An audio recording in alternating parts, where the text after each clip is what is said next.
Paris. La ville aux 400 hôtels particuliers. Ici, depuis le Moyen-Âge, pour montrer sa fortune ou son pouvoir, on fait construire de somptueuses demeures. Elles ont chacune leur histoire.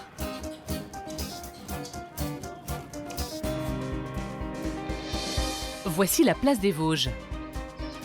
C'est ici que commence notre voyage à la découverte de certaines des plus belles bâtisses de la capitale.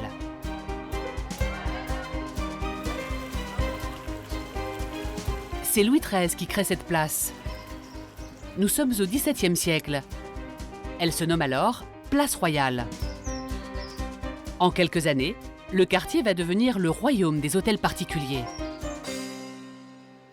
Être là sous Louis XIII, c'est être à l'endroit où il faut être. Il y a clairement ici un phénomène d'entre-soi que connaissent bien les sociologues. L'hôtel particulier marche en bande, comme les loups, ils chassent en meute. Donc on a besoin d'être ensemble parce que d'abord on est amis avec le voisin. Madame de Sévigné qui est née là, elle a toutes ses copines dans le quartier, donc il n'est pas question d'être trop loin de ses amis. Sous Louis XIII, si on peut avoir son hôtel Place Royale, c'est extraordinaire. Donc là, il y a toute la fine fleur de l'aristocratie française qui a vécu là pendant un demi-siècle.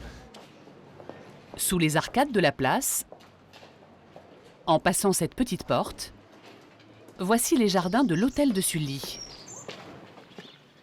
Ce silence me frappe toujours. La place est bruyante, la rue de Rivoli est bruyante, et puis ici, une espèce d'oasis en plein cœur de Paris, sous le ciel, c'est absolument extraordinaire.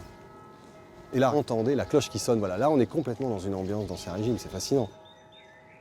Construit en 1630, l'hôtel de Sully est l'un des plus beaux de la capitale. Il doit son nom au duc de Sully, le ministre des Finances d'Henri IV. Mais c'est une femme, Charlotte Séguier, la belle-fille du duc, qui va faire de cette maison un lieu à la mode, couru du tout Paris. Aujourd'hui, derrière ces murs, un grand chantier est en cours. C'est un pari fou.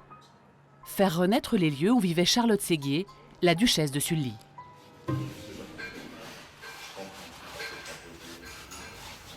Inhabitée depuis des dizaines d'années, ces pièces servaient jusqu'ici de bureaux.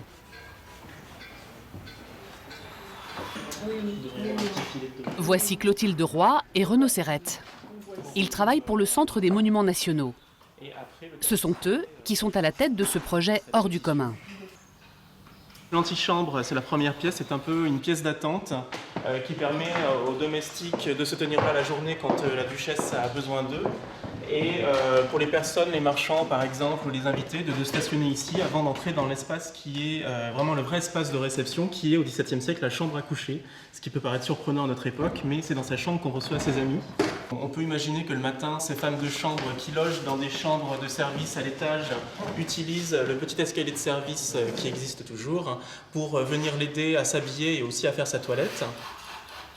C'est un siècle du social, en fait, on vit devant tout le monde, on a très peu de moments seuls comme on peut en avoir aujourd'hui. C'est vraiment une époque où on est constamment entouré de personnes. Le grand défi pour Renaud et Clotilde est maintenant de remeubler cet espace, avec comme principe de ne présenter que des meubles d'époque.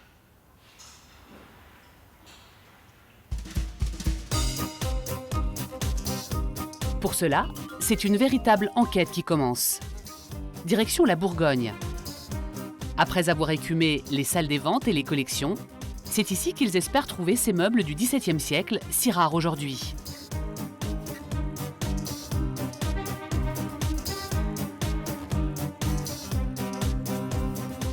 Voici les hospices de Beaune. Avec leur toiture de tuiles vernissées, ils ont été fondés au XVe siècle pour soigner les indigents.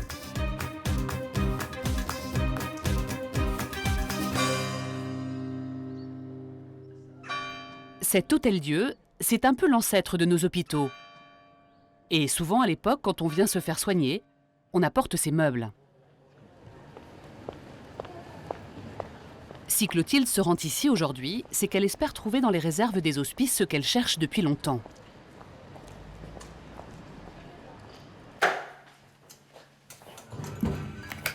Ces réserves, les voici.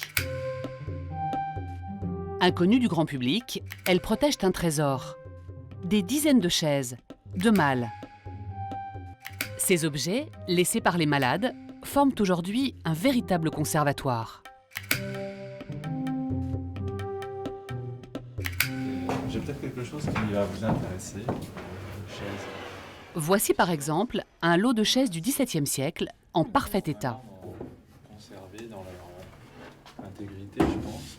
Oui, ça c'est une rareté parce que ouais, vous avez une forme de chaise caractéristique voilà, du milieu du XVIIe siècle, sous forme de colonne torse. Et là, ce qui est exceptionnel, c'est que vous en avez une série identique de 6. Et dans la chambre de la duchesse, il y avait 6 chaises. Donc effectivement, pour la chambre, spontanément, je les vois en enfilade contre un mur.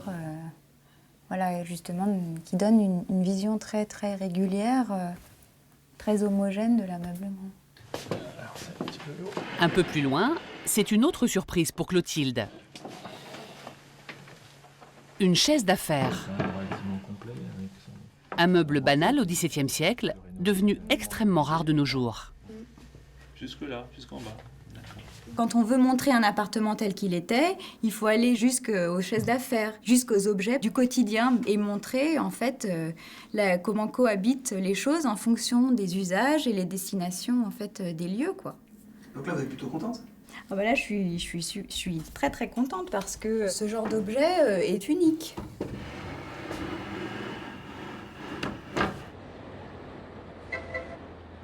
Retour à Paris.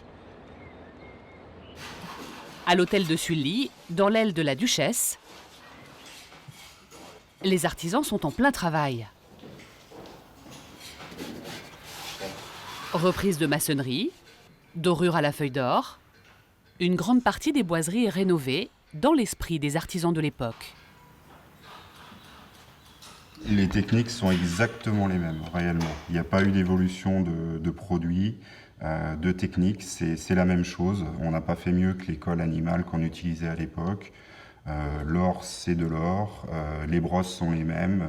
Voilà, il y a eu très peu d'évolution à ce niveau-là. Seule petite concession, le sèche-cheveux.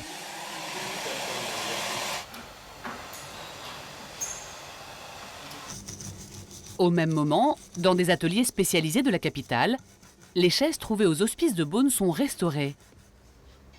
Et comme dans la tradition de l'époque, recouvertes de tissu. Voilà.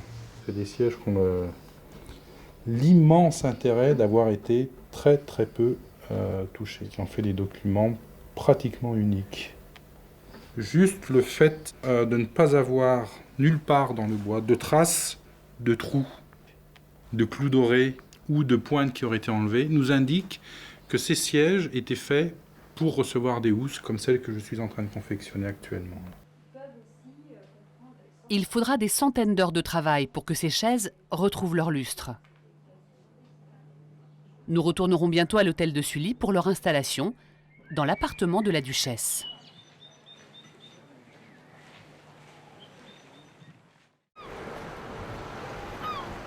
Au centre de Paris, au bord de la Seine, voici les Invalides.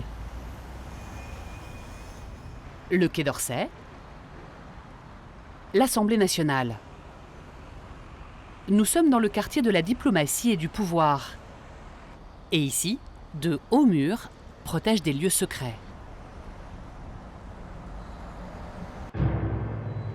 L'un d'eux nous ouvre exceptionnellement ses portes. Voici l'hôtel de Beauharnais. Construit en 1713, il sert aujourd'hui de résidence à l'ambassadeur d'Allemagne.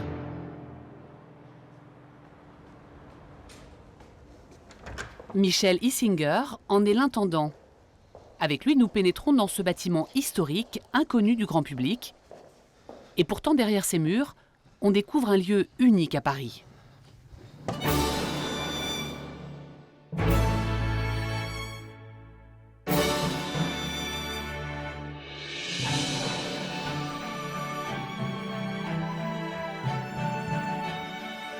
Ici, depuis le début du XIXe siècle, rien n'a changé.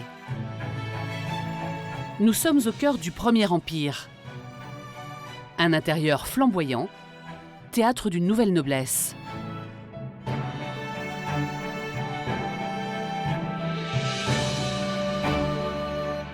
faites les bronzes, oui. Oui. Il faut vraiment éviter de trop les bouger, trop les toucher. Voilà. Soyez très prudente et méticuleuse. Ça peut paraître un peu idiot de nettoyer des bronzes avec un pinceau, mais c'est vraiment le prix à payer pour entretenir les objets d'art d'une valeur inestimable qu'on a dans cette maison. En 200 ans, on aurait pu perdre les 3/4 du mobilier, et c'est exactement le contraire. Malgré tout ce que la maison a vécu, elle est restée extrêmement bien préservée, et c'est ce qui rend la maison tellement magique, c'est que finalement, en 200 ans, très peu de choses ont changé. Ici, chaque objet nous plonge au cœur de l'histoire du Premier Empire et de celle d'une famille.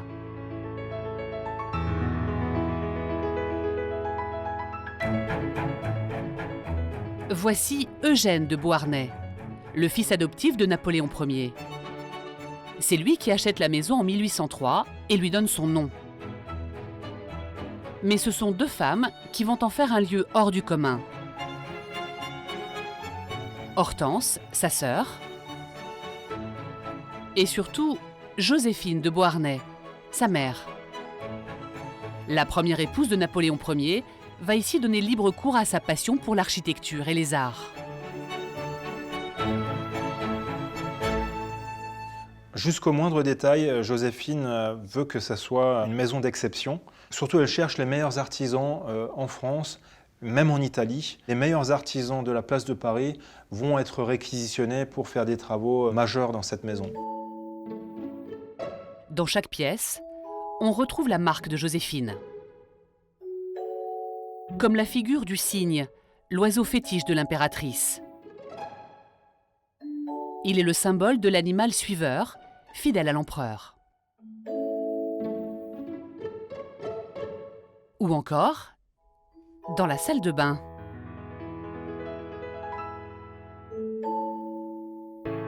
Ici, Joséphine fait installer autour de la baignoire des fleurs tropicales. Elle lui rappelle ses Antilles natales.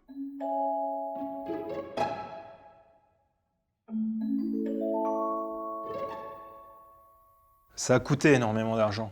Et Napoléon lui-même s'en offusquera, il va faire des lettres à son fils où il va le sensibiliser, lui dire que vraiment la police, ses espions l'informent des sommes colossales dépensées. Mais elle le fait toujours. C'était pareil quand elle achetait des chaussures. Elle n'a jamais fait attention à l'argent. Elle avait d'ailleurs un gros problème avec les sous. Napoléon lui reprochera toute sa vie d'ailleurs. En traversant la maison, on découvre l'autre merveille de ces lieux. Un des plus beaux jardins privés de la capitale. C'est vraiment le plus grand privilège, je crois. Un jardin en plein cœur de Paris qui donne sur la Seine.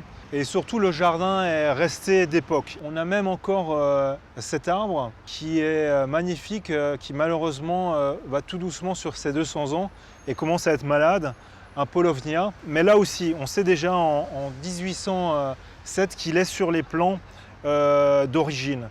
Et donc, il est toujours resté ici. Donc ça se passe bien, vous les avez déjà taillés ?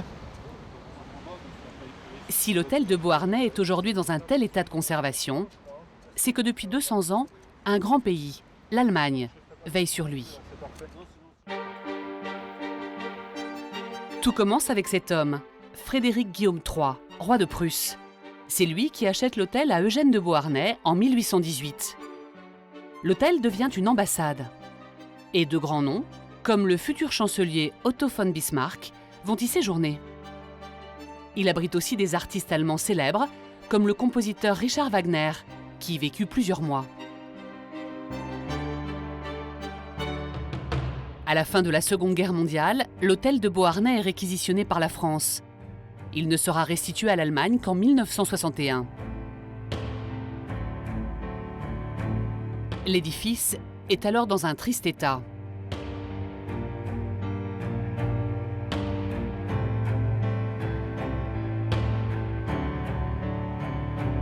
Il faudra plusieurs années de travaux pour qu'il retrouve son lustre.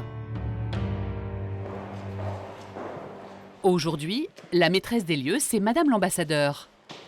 Suzanne Wasum-Reiner est la première femme à la tête de cette ambassade. À l'instar de ses prédécesseurs, elle continue à prendre soin de ce lieu magique. Comme ici, avec le Salon des 4 saisons.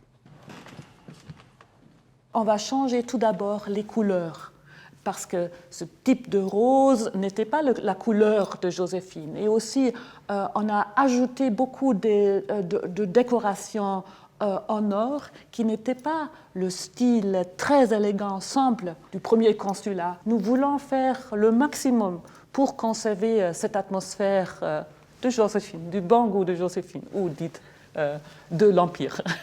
Alors ici, la merveilleuse bibliothèque, vraiment style empire pur. Mais cette maison n'est pas un musée, car ici, chaque jour, des diplomates travaillent. C'est pas mort, ça vit. Je vis ici, les invités, ils vivent ici. Nous célébrons ici, nous discutons ici, nous parlons ici. Il y a toujours quelqu'un ici. Et je crois, avec ça, Joséphine et Eugène et Hortense, ils vivent avec nous. Dans la cour de l'hôtel de Beauharnais se prépare justement un événement. C'est magnifique. Ces fleurs sont destinées à la décoration de la maison. Car ce soir, comme chaque semaine, Madame l'ambassadeur reçoit. Voilà. 180 personnes sont attendues. Michel, l'intendant, ne laisse rien au hasard. Ah, je mets toujours des fleurs sous le portrait de Bismarck, qui lui aussi veille sur la maison à chaque fois. On est prêt pour son 4 ans, il n'y a pas de souci, ça va bien se passer. C'est cette femme qui va régler la soirée au millimètre. Sylvia Guibert est la responsable du protocole de l'ambassade. Et elle a l'œil sur tout.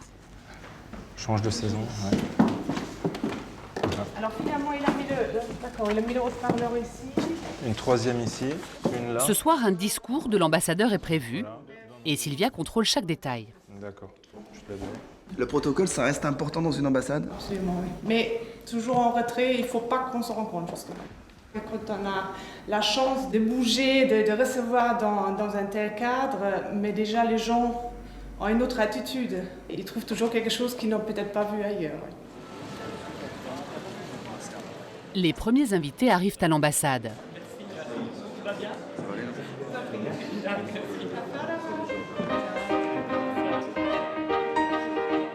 Ce soir, comme depuis presque 2 siècles, l'hôtel de Beauharnais brille de tous ses feux.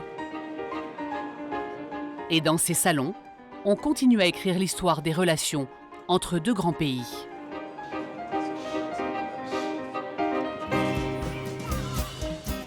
Changement de quartier, direction le sud de la capitale, pour découvrir le destin d'un autre hôtel particulier et d'un sauvetage extraordinaire. Caché au fond d'un jardin, voici l'hôtel de Massa. Il semble bien discret. Pourtant, son histoire a fait la une des journaux au début du XXe siècle. Car cette bâtisse est née sur une avenue beaucoup moins paisible. Voici les Champs-Élysées. C'est ici, à l'emplacement de ce grand magasin, que fut construit l'hôtel de Massa.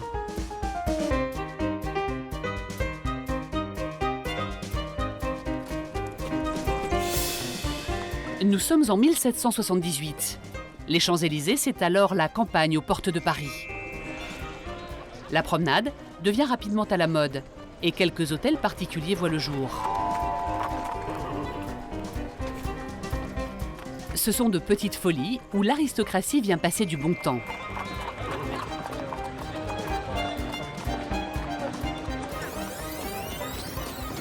Les années passent. Au début du XXe siècle, les boutiques envahissent l'avenue. Massa est alors l'un des derniers hôtels particuliers des Champs-Élysées. Un entrepreneur s'intéresse alors à la bâtisse. C'est Alexandre Bader, le fondateur des Galeries Lafayette. Il rêve de construire sur cet emplacement un building de commerce à l'américaine. L'hôtel risque la démolition. L'État prend alors une décision étonnante. Pour le sauver, on va le déplacer.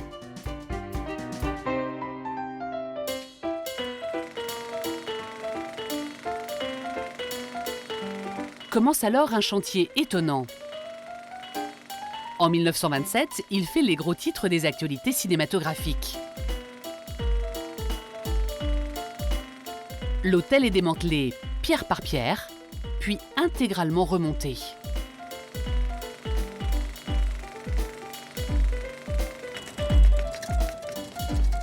Dans son jardin, il commence une nouvelle vie. Pour l'époque, c'était un des tout grands chantiers des années 1920. Il faut imaginer une noria de camions 5 tonnes, 6 camions 5 tonnes qui pendant un an ont défilé des Champs-Élysées ici. Une équipe de 65 ouvriers pour défaire le bâtiment et de 48 pour le remonter. Un an de travaux, toute la presse en a parlé et c'était effectivement un des derniers chantiers avant la crise de 1929. Avec la crise, les hôtels particuliers deviennent trop chers à entretenir pour des familles. C'est donc la Société des gens de lettres qui va s'installer à Massa. Et pour le meubler, elle fait appel aux ateliers des Galeries Lafayette. Elle commande un ensemble de meubles art déco, aujourd'hui classés.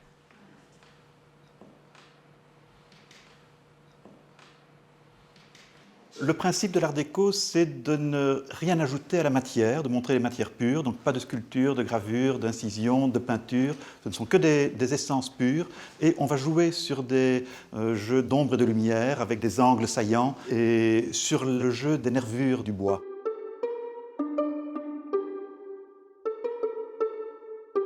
Un jeu sur les essences, mais toujours des matières pures.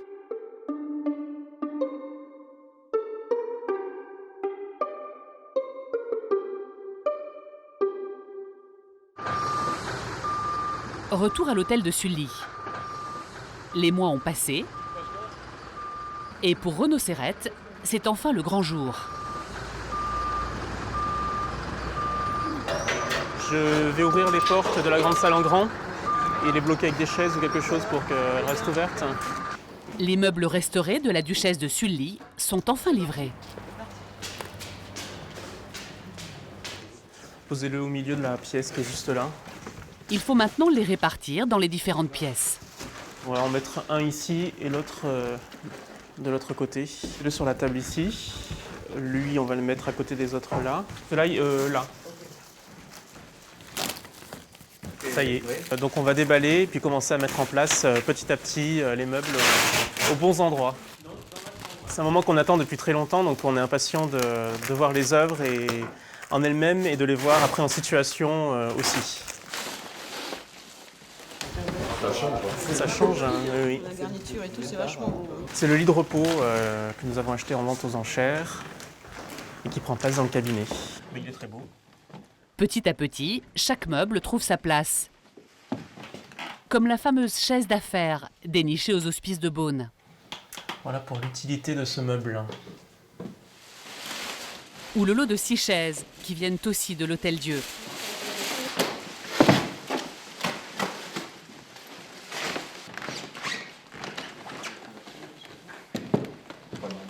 Renaud imagine comment s'organiser la vie dans cette pièce. Les chaises autour, un peu en désordre. Le but, c'est d'évoquer un salon de conversation tel qu'il pouvait y en avoir au XVIIe siècle. Donc en imaginant la duchesse assise ou couchée sur le canapé qui s'ouvre en crémaillère pour faire lit de repos. Les principales personnalités assises sur les pliants dans un premier cercle devant et le reste des amis et des invités sur les chaises disposées autour. On sait que ça se passait comme ça grâce au texte, mais on n'a pas vraiment de représentation de ces scènes-là. C'est toute la difficulté et la limite de l'interprétation des documents, de mettre en place le mobilier selon ces dispositions qu'on ne connaît pas foncièrement bien en fait. Et voici le résultat de ces mois de travail.